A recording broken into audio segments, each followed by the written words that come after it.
A primeira dúvida que vem à questão é: a anatomia, ela determina. A primeira dúvida que vem à questão é: a anatomia, ela pode ser determinante ao resultado? É uma discussão assim de longas horas, né? Vou tentar aqui resumir de uma forma prática, dando um exemplo prático para vocês de uma situação real, tá? Mas as imagens aqui, elas já mostram algo curioso. Então nós temos aqui um acetábulo, né? Voltado mais para frente e um acetábulo mais lateralizado. Quem é o acetábulo? O acetábulo é a casa da cabeça do fêmur.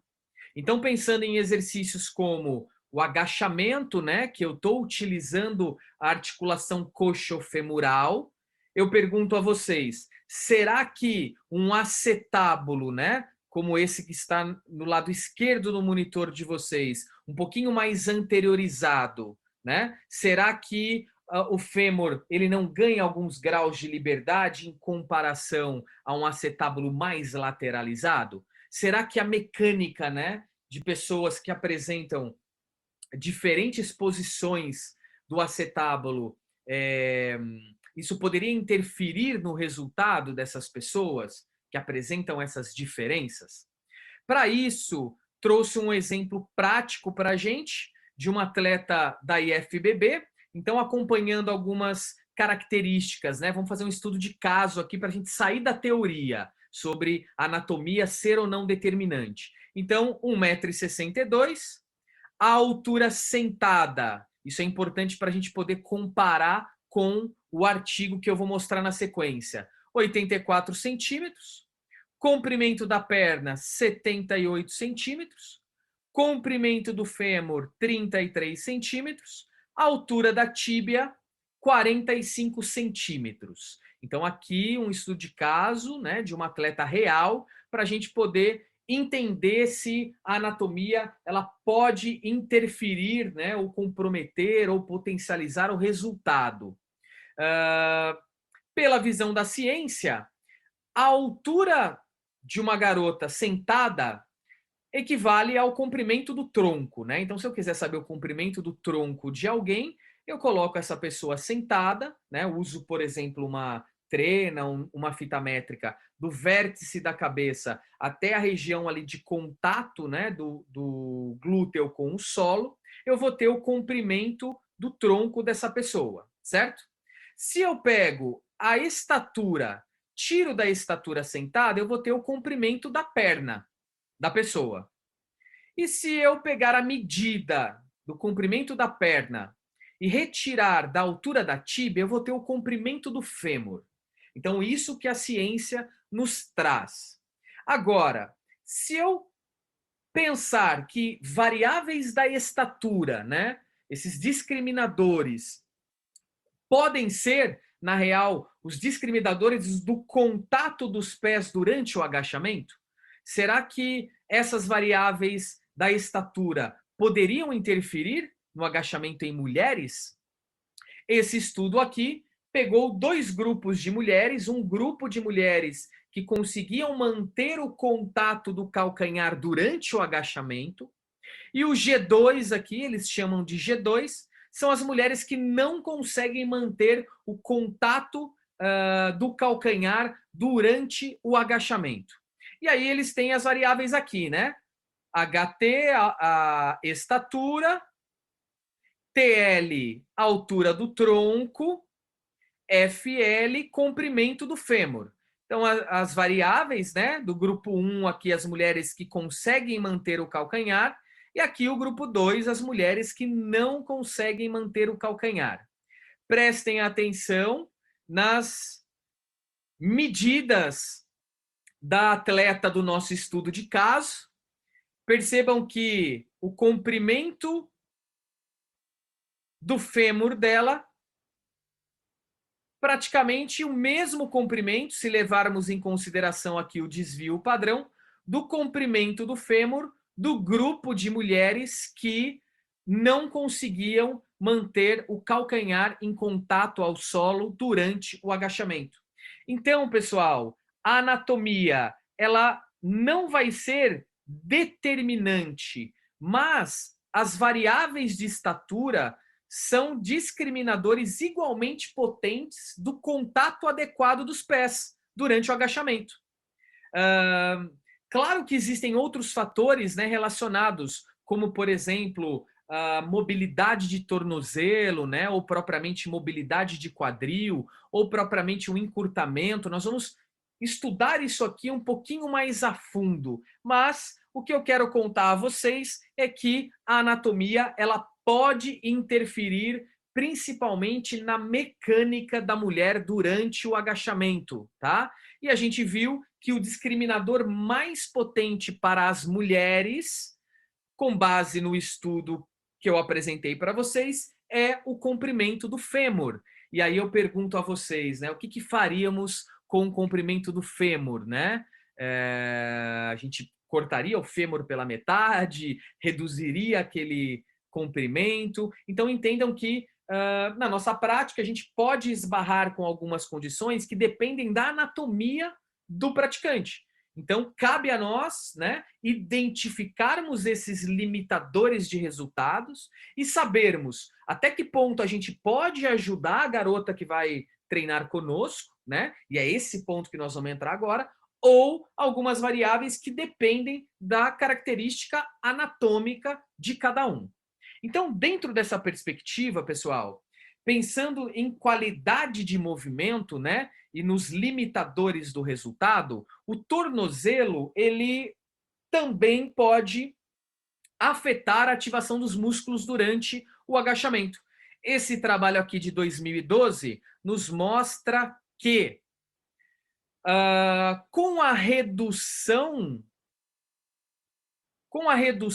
da amplitude do tornozelo, né? Ou seja, pessoas que apresentam uma redução da mobilidade do tornozelo apresentam redução da ativação muscular de forma significativa em comparação às pessoas que não apresentam a limitação. Isso tanto para o vasto lateral quanto para o vasto medial e também para os estabilizadores da tíbia, como o sóleo.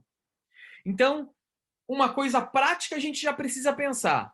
Se eu tenho um tornozelo, então, limitado, eu vou alterar o padrão de ativação dos músculos. Então, talvez eu utilize o agachamento com um objetivo muscular, mas essa minha aluna ela tem um limitador de resultado, que é a mobilidade do tornozelo, e aí eu preciso primeiro resolver o problema da mobilidade do tornozelo antes de pensar em qual grupo muscular o agachamento ele vai ativar mais, né? Se eu vou oferecer um agachamento para quadríceps, ou se eu vou oferecer um agachamento para o glúteo, por exemplo. Então, partindo dessa premissa, pessoal, que o tornozelo ele é um limitador de resultado, e esse é um dos trabalhos que mostram isso, a gente precisa, então, aprender, né? E aí uma aplicação prática do teste de mobilidade de tornozelo. Então, a ideia do curso é perguntas e respostas e também trazermos aqui a aplicação prática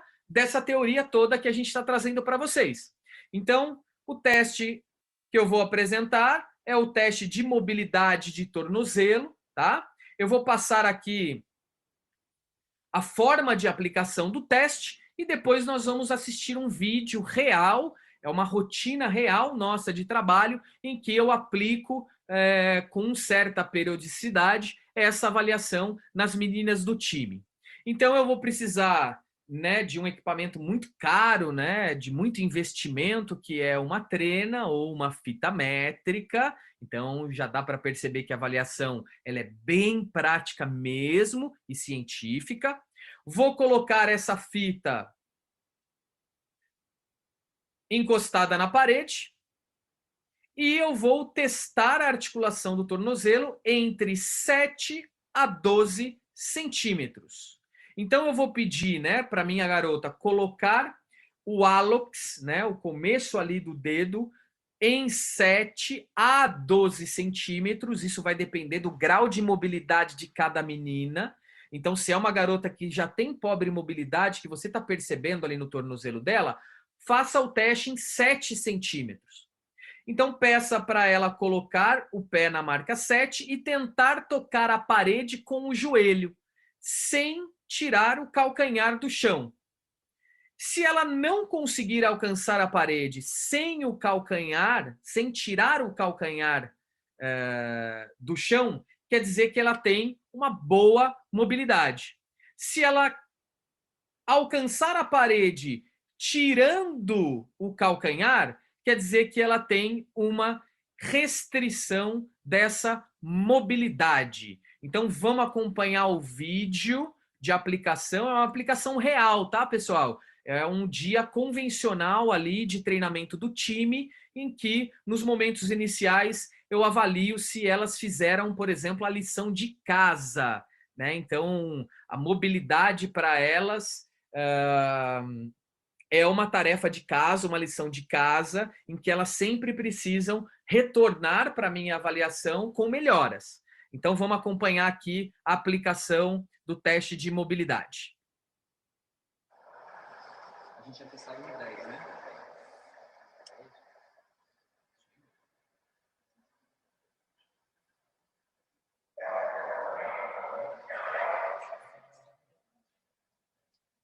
Então, aqui ela estava posicionada em 10 centímetros, por quê? A sensação do que está acontecendo aí, tá? De rigidez, principalmente. Porque a primeira avaliação dela eu fiz em 10 centímetros. E aí eu estou perguntando para ela o que ela está sentindo de rigidez, por exemplo.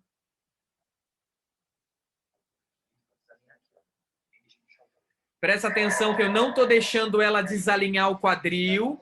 O quadril precisa ficar alinhado. Uma percepção diferente. Está mais fácil.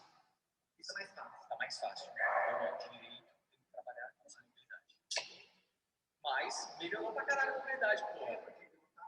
No curso, não sei se vocês lembram, no curso, quando eu testei ela no curso, com 10, calcanhar, os dois levantavam. Então, parabéns, desde o curso, já tem um tempinho, né? Então, a última avaliação feita com a atleta, nós havíamos feito na posição 10 centímetros, né? E nessa reavaliação que vocês acompanharam, ela conseguia alcançar, mas um dos lados ainda com mais rigidez. Então, a meta dela, por exemplo, na próxima avaliação, ao invés de 10 centímetros, 11 centímetros, e numa próxima avaliação, 12 centímetros. Então, para você aplicar isso com a sua menina, é muito simples. Você pode escolher a distância de 7 a 12 com base na atual condição dela. Começa em 7.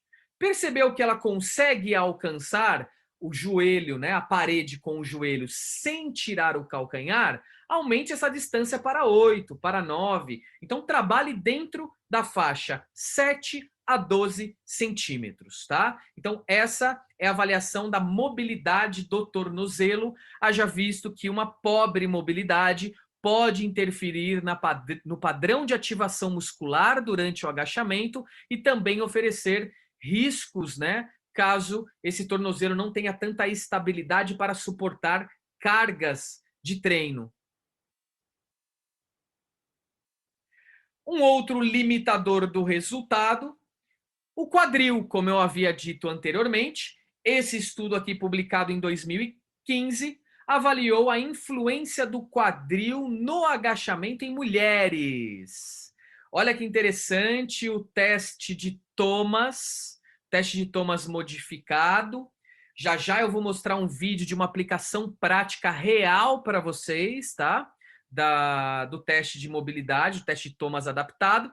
Mas olha os resultados do estudo, que interessante, né? Os autores viram que as mulheres que apresentavam a restrição do quadril, elas tiveram uma ativação de 7,5 do glúteo, enquanto as mulheres com quadril normal, sem a restrição, tiveram uma ativação de 12,4 do glúteo. Então é fato que um quadril com restrição também vai interferir na qualidade do movimento e principalmente no padrão de ativação muscular.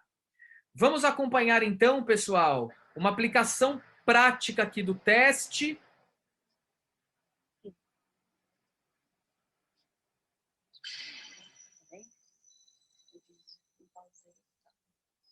Aqui o teste com a GRE. Então, eu estou ali com um goniômetro, né, para avaliar o ângulo do quadril dela. Não vale, ela é professora de Pilates. Mas no curso não tinha 20 graus. Ela não tinha. Então, a mobilidade normal, né, é uma mobilidade maior do que 15 graus. Ó, vocês viram que curioso? Esse aqui tá em uma angulação menor, né? Ela tem mais limitação desse lado.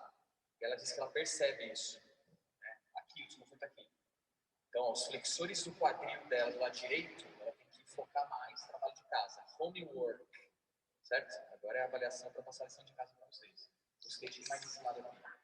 Então, aqui a gente conseguiu acompanhar, né, que nós somos formados por dois antímeros, né? O antímero direito e o antímero esquerdo. Os nossos antímeros, eles são semelhantes, mas eles não são idênticos. No caso da GRE, né, o lado direito do quadril dela apresenta uma mobilidade menor e ela compartilhou aí com a gente, né, durante a aplicação real do teste, que ela sente isso durante o exercício, né? Ela sente uma rigidez maior nos flexores do quadril do lado direito. Então, pessoal, anotem aí que o quadril ele também é um limitador de resultado, assim como o tornozelo.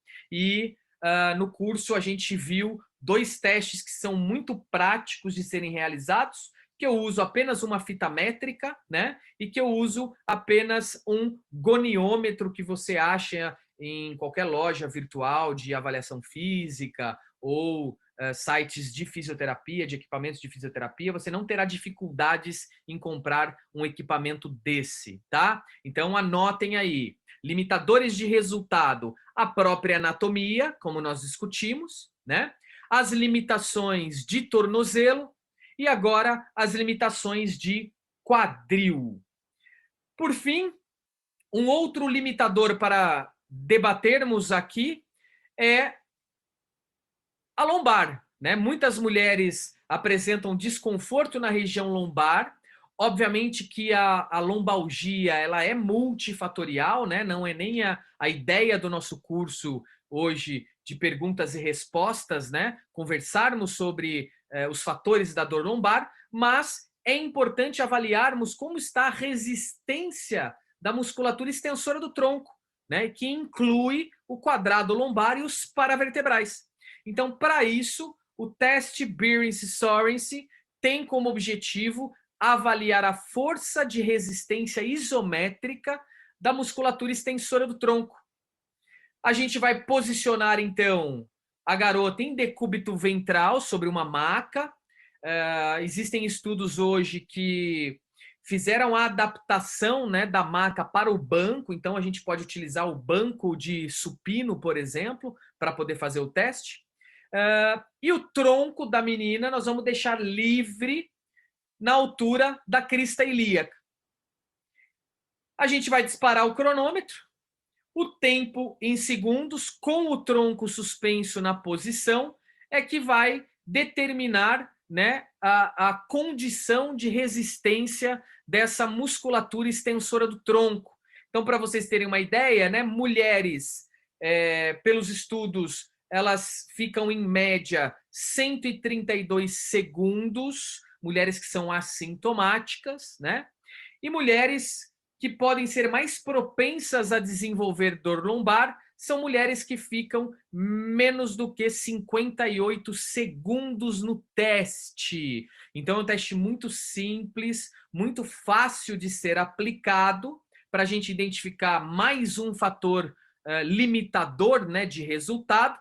E para aqueles que apresentam nas academias, né, a mesa romana, saiu um estudo também validando a proposta do teste, né, do Beerens-Sorensen na mesa romana. E é justamente essa adaptação que eu gostaria de contribuir com a atuação prática de vocês para assistirmos uma avaliação real aqui com a Adri. Vamos lá. Então, Beerens-Sorensen teste adaptado, tá? Na mesa romana. Posição do tronco sempre reta, não pode ter contração do glúteo. Quem está resistindo são os paravertebrais.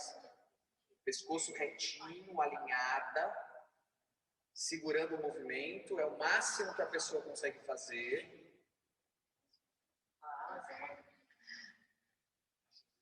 Então percebam, ela precisa manter o alinhamento do tronco, resistindo com a musculatura paravertebral. Ali para segurança, né? Quando a gente vai percebendo que a garota está próxima à falha ou próxima à exaustão, para garantir a segurança ao término do movimento. Ali é nítido, né? Aí eu perguntei ali para a Adri, pessoal, a percepção ali que ela estava de desconforto, né? Ela reportou uma percepção de desconforto entre 9 e 10. Então o teste é muito simples. Vocês viram, eu posicionei ela aqui no banco romano, pedi para ela não realizar contração de glúteo, de posterior de coxa, mas resistir o peso do tronco com a musculatura paravertebral, tá? E com o quadrado lombar. Durante o teste, o teu aluno ele pode perder um pouquinho esse movimento, você pede para a garota retornar e você tem 3 possibilidades para isso, né? Ou seja, 3 tentativas, na verdade, para isso. Então aqui, se a Dri tivesse perdido o tronco uma vez, eu iria alertá-la, Dri, sobe um pouquinho, e o cronômetro rolando. Na segunda descida do tronco, eu iria alertá-la mais uma vez, e o cronômetro rolando. Na terceira queda do tronco, eu já ia fechar o cronômetro e interromper o teste. Tá? Então, o teste ele é bem simples. Você pode fazer, por exemplo, no banco de supino e apoiando as pernas da garota no banco para ela conseguir realizar o movimento, né? A isometria. Ou a opção também validada por estudo no banco romano, tá? Então são os chamados limitadores de resultados. Eu vou chamar a Adri para ela compartilhar um pouquinho, né, dos limitadores de resultado dela e saber se tem alguma pergunta também dos participantes da primeira turma deste módulo 1. Então eu vou chamar aqui a Adri. Oi, Dri, de volta! Oi, Cris, voltei. Boa! Então vamos lá. Eu queria saber aí de você, ao longo do teu processo, né? Como que era a mobilidade do seu tornozelo, como que era a mobilidade do seu quadril, se isso interferia em algum exercício. Conta pra gente uma visão mais prática, né? Dos testes e da rotina e da tua mobilidade especificamente. Sim, Cris, você sabe que pro agachamento, até hoje eu ainda trabalho mobilidade, né? Mesmo, vamos começar de lá do comecinho, né? O meu acetábulo, né? Ele é mais fechadinho. Então, para agachar já é difícil. Aí a gente começou a trabalhar, né, mobilidade de tornozelo, de quadril, e eu fui evoluindo. Hoje eu consigo agachar. Meu agachamento tá legal, sem retroversão, mas mesmo assim, quando chega lá no finalzinho, aquele agacho completo, eu ainda tenho um pouquinho de mobilidade para melhorar ali. Como o meu acetábulo é mais fechadinho, o seu trabalho comigo foi um pouco mais longo, né? Aí vai a individualidade, né? Então, para mim, sim, foi um pouquinho difícil. A gente trabalha até hoje, né? Até hoje você manipula aí os meus exercícios de mobilidade para estar melhorando, né? E você acha, então, você considera que a dedicação ao treino de mobilidade foi fundamental para você evoluir, por exemplo, na profundidade do agachamento? Sim, Cris, fundamental. Mesmo porque eu não conseguia fazer um agachamento completo, né? Ali eu tinha retroversão pélvica, então a gente demorou até um pouco, né, para conseguir. Você demorou um pouco para conseguir colocar o agachamento nos meus treinos, lembra? Até a gente trabalhou um pouco de técnica, foi evoluindo a mobilidade, para depois você entrar com o agachamento comigo, né? E é legal você compartilhar isso, né, com a gente, que é uma visão mais prática, né? Porque, obviamente, que o agachamento é um excelente exercício, mas quando a gente passa a olhar os limitadores de resultado, né, a gente fala, poxa, eu vou expor, né, a minha garota, a minha atleta, a minha praticante de musculação a um exercício que ainda ela não tem condições de executá-lo com técnica, com carga, e aí a gente primeiro é como se fosse dar um passinho para trás, né, Dri, para dar 2 passos à frente, né? Então, você já compartilhou com a gente em outro momento aqui do curso que precisamos retirar um pouco de peso, né, de alguns exercícios, né? E precisamos deixar em stand-by ou trabalhar técnica, mas sem carga, né? Em exercícios como o agachamento. E tem alguma pergunta aí sobre frequência semanal aí de teste, de treino de mobilidade? Olha, Cris, tem aqui uma pergunta, né, sobre os melhores exercícios, né, de mobilidade para quadril e tornozelo. Se há melhores exercícios, né? Legal. Bom, na prática, a Dri já me ouve falar muito disso, né, ao longo da preparação dela. Não existe, pessoal, o melhor, né, ou o pior exercício, né? Existe o exercício que ele não é feito. Então, sei lá, Dri, para a gente contribuir mais um pouco aqui, né, de aplicação prática deles, o próprio teste, né? Se a gente pegar ali o teste de mobilidade do tornozelo, né, e pedir para a garota que está executando realizar alguns movimentos do teste, né? Por exemplo, 3 séries de 15 movimentos, já seria um exercício muito bom, né? De muita aplicabilidade prática e ainda mais um teste, um exercício muito específico ao teste, né? A sua prescrição, ela seguiu algo diferente. Eu me lembro que nós havíamos combinado inicialmente 3 vezes na semana, né? Então, respondendo o exercício, assim, eu não considero, né, um ou outro exercício melhor qual é o melhor para a mobilidade do tornozelo. Eu acredito que a frequência e o fato de fazer, independente de qual, isso já vai trazer um benefício clínico muito importante, né? Então, eu me lembro que eu tinha prescrito uma frequência semanal para você de 3 vezes na semana. E aí conta um pouquinho como que foi aí essas 3 vezes na semana que não foram 3 vezes, né? Então, né, Cris, você sabe que eu exagero um pouquinho, assim, né? Você várias vezes me segura. Você me passou os exercícios realmente de começo, ali eram os que eu conseguia fazer, né? Que foi os exercícios do próprio teste, que você procurou um tipo de exercício que eu conseguiria fazer, né, em casa, que eu fiz em casa sozinha, que era um exercício mais fácil de fazer, que era do próprio teste. E a frequência, você me passou 3 vezes na semana, né? 15 repetições, 3 séries de 15 repetições. Só que daí eu acordava de manhã, eu já queria fazer mobilidade, geralmente eu fazia de pré-treino e eu fazia todos os dias. Faço ainda todos os dias, que é o que está me ajudando a evoluir muito. Eu acho que para evoluir não é o tipo de exercício, né? O tipo é o exercício adequado para cada momento. E esses exercícios do próprio teste foram maravilhosos comigo.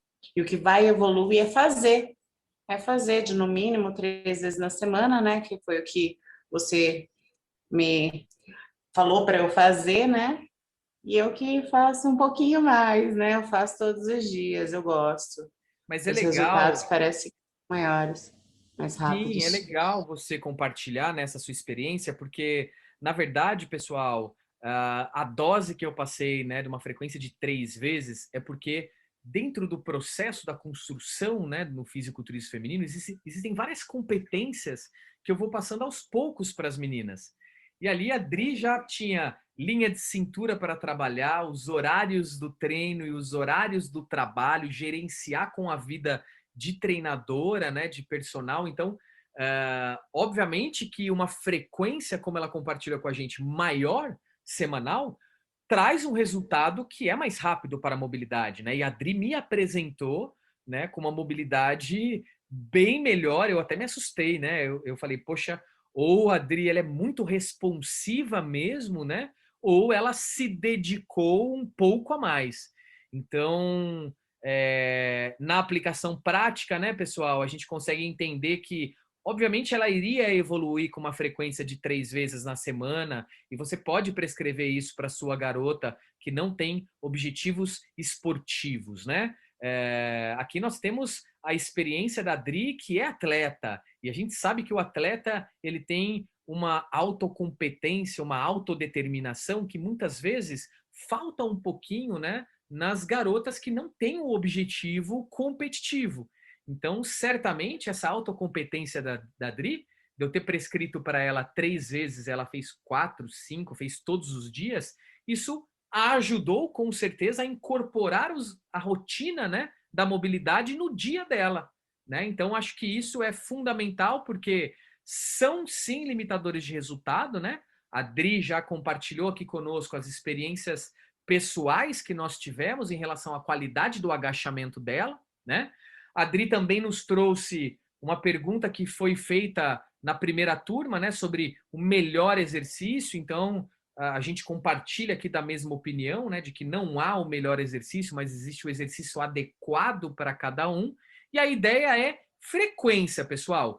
Tem que fazer, tem que praticar. Né? Se você não praticar, se você não fazer a mobilidade, obviamente que os resultados, ou se você der uma frequência menor, os resultados eles vão demorar para acontecer. Muito obrigado por mais uma participação. Dri, tem mais alguma coisa? Tem sim, Cris. Legal. Teve uma aluna, né, que ela compartilhou, né, que ela tem muita dificuldade de ativação do glúteo, né, em relação à coxa no agachamento. Ela sente a coxa arder bastante e o trabalho do glúteo, nada. E ela perguntou se pode ser a mobilidade. Legal, pergunta sensacional. Claro que o fato de ter uma redução de mobilidade de tornozelo, né? Isso vai interferir na profundidade do agachamento dela. Então, se o tornozelo for o limitante, né? Ela melhorando a qualidade dessa mobilidade, deixando o tornozelo mais propício a um agachamento profundo, muito provavelmente, né, o glúteo dela vai ser mais participativo no movimento. Então, ela reportou ali que ela sente muito a coxa, né? Então, talvez, né, não sei, a gente precisaria ali avaliá-la, né, filmar ou analisar mesmo no presencial para saber, às vezes, a profundidade do agachamento dela não permite que o glúteo participe mais. E aí ela vai ter a percepção realmente do quadríceps estar entrando o tempo inteiro no treino. Uma ideia, né, Dri, seria nesse meio tempo, né? Vamos supor que ela não sente tanta ativação do glúteo. Ela ir trabalhando mobilidade, né? E colocar outros exercícios também para o glúteo. Né? Aí deixaríamos, por exemplo, o agachamento, trabalhando a técnica do agachamento, né? E colocaríamos, agregaríamos, né, outros exercícios para o glúteo.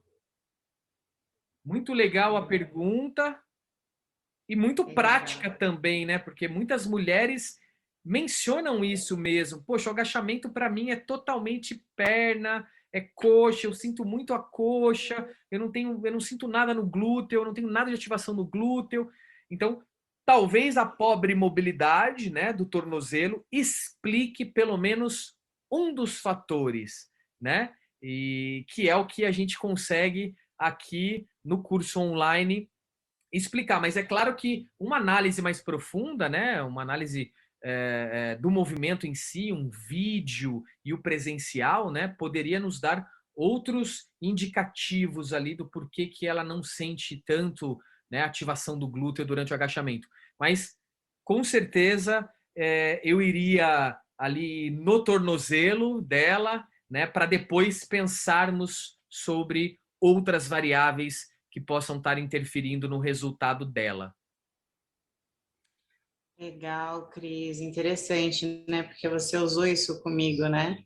Você trabalhou bastante técnica ali, sem carga, profundidade e mobilidade. Mobilidade. Até eu conseguir te apresentar um agachamento um pouco razoável para você começar a trabalhar no agachamento comigo, né? Interessante. E eu Bem quero, eu legal, foi quero o que daqui trabalho que você fez comigo. E eu quero que daqui a pouco você compartilhe também mais o agachamento, porque ao longo do curso a gente vai discutir, né, a profundidade do agachamento e aí os educativos, né? E aí eu vou te chamar daqui a pouquinho novamente para você compartilhar um pouquinho, né, da experiência prática dos educativos, porque a ciência mostra, mas aqui a proposta é perguntas e respostas e uma visão prática também sobre aquilo que a ciência nos traz. Então, já já eu vou te chamar novamente para a gente poder discutir o agachamento, tudo bem? Tudo bem, Cris, mas antes eu quero fechar com mais uma questão aqui, Ai, tá? meu Deus, não vai me apertar, hein? Essa é para fechar aqui. Se seria interessante trabalhar a mobilidade de pré-treino ou de manhã, se isso ia interferir na força do treinamento, né, na carga, na periodização. Se tem algum horário melhor, assim, para trabalhar a mobilidade. Legal, fundamental a pergunta também, é uma pergunta prática, né? Uma pergunta de totalmente quem está inserido na prática. É o seguinte, se eu pensar em geração de força exclusivamente, e dependendo dos métodos, né, de treino de flexibilidade ou até mesmo mobilidade que eu venha a empregar imediatamente antes da sessão de força, alguns estudos sugerem uma interferência, né? Mas essa interferência, Adri, talvez ela seja tão pequena para quem não é do alto rendimento e não é da força, né? Por exemplo, um basista, que talvez eu aplicaria, né, a mobilidade pré-treino, primeiro porque eu já tiro aquela rigidez, pensando, por exemplo, né, na aluna empresária, que ela chega na academia para treinar contigo, troca de roupa no vestiário da academia e ficou de salto o dia todo. Então, eu vejo com muito bons olhos, né, uma aplicação ali aguda de uma mobilidade para tirar aquela rigidez que o próprio salto vai causar ao longo do dia, né? Mas o mais importante de aplicar a mobilidade antes ou depois do treino é fazer. Então, claro que você, né, a gente combinou homework, né, lição de casa, para que você consiga se dedicar mais tempo. Porque nos treinos presenciais, a gente segue a nossa periodização, né, com base no que a gente precisa te evoluir, e aí fica como lição de casa, né? Vejo com bons olhos também, porque a pessoa vai ter mais dedicação a fazer. Agora, para a gente ajudar, né, as mulheres que não têm objetivo esportivo e que só têm aquela hora para trabalhar, eu acho muito válido sim, né, o treinador, o personal, destinar alguns minutos do atendimento personalizado para trabalho de mobilidade. Ah, não vai prejudicar a força? Pessoal, talvez vá prejudicar tão insignificante, sabe, por ela não ser atleta, que mesmo esse prejuízo sendo mínimo, eu aplicaria, pensando que a mobilidade também vai trazer muitos benefícios para a qualidade do treino, né? Para a qualidade do agachamento. Respondi? Obrigada, Cris, respondeu as questões. Muito obrigada. E as minhas dúvidas também. Poxa, eu que agradeço, né? Primeiro as dúvidas e aplicações práticas que você já vem fazendo, né? E por também estar canalizando as melhores perguntas que nós tivemos na primeira turma, né? E tendo a oportunidade de trazer isso para o pessoal agora de novo, né? Então, riquíssimo, muito obrigado. Já já vou te chamar de novo, tá? Tá bom. Então agora, pessoal, chegou o momento de entrarmos no terceiro pilar do curso, características biomecânicas, ativação muscular e escolha dos exercícios.